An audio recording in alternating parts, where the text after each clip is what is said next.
Is it time? Do you? Do you know? Did you record that? Oh. Welcome back to Black on Track. It's been a while. Let's talk about that.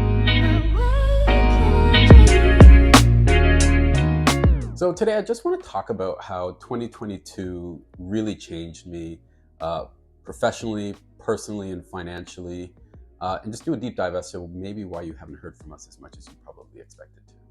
So professionally, I feel like 2022 was a year where I both struggled a lot in my professional life and where I thrived. For most of the year, I really struggled with finding a work-life balance. I struggled to fit in with the corporate culture, with the company I was working for. And I think it just sort of forced me into disengaging a little bit at work. But as the year went on, I really started to find myself. I really started to find my voice. And ultimately, I decided to move on to another company. And since I did that, I've really felt like I've reclaimed a lot of my work-life balance. I've reestablished a lot of relationships that maybe have slipped a little bit over the past year. And I've started to really appreciate my own time a little bit more rather than focusing all of my time and attention on my employer. And, going forward, I think I've really found a good balance between work and home and friends and family and everything. And I'm just looking forward to having a little bit more of a peaceful journey through my career. And then I think, personally, it was very much affected by my professional. So they kind of go hand in hand.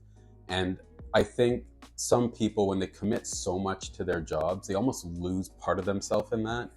And I think I definitely fall into that category. I really fell off at the gym. In my personal life, my relationship probably suffered a little bit because I wasn't able to take vacation. Or on weekends, I was so exhausted from my work week. We didn't really get to engage and go out and have fun and eat out and all that stuff. And I think it's really important for people to remember themselves and what's important to them.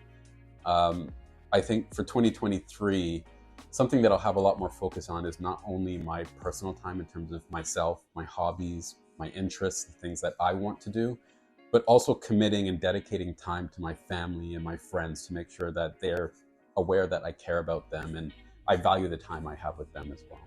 So for 2022, I think that's where things actually went really well for me. Because I moved on to a new company, I actually managed to negotiate a higher salary, which meant that I was able to put a little bit more money aside for retirement. So my contributions to things like my TFSA and my RRSP increased.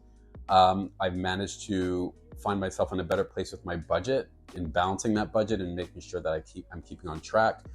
And then I was actually also able to buy my second property, which is something that I've dreamed of for a really, really long time. So, 2022 reminded me of the importance of financial stability and how to commit to it and how to just stick to it. So that's definitely something that I'll be carrying into 2023 and just building on the progress I've already made. So overall, I just wanted to put this out there to let you know why you might not have heard from us as much in the past year as you're expecting. It's been a really, really busy year, professionally, personally, and, honestly, we didn't make time for ourselves. So if nothing else, just a reminder, as you build your career, don't forget about yourself in that. Don't forget about your personal relationships in that. And certainly don't forget about your financial future and your goals that you've built out there.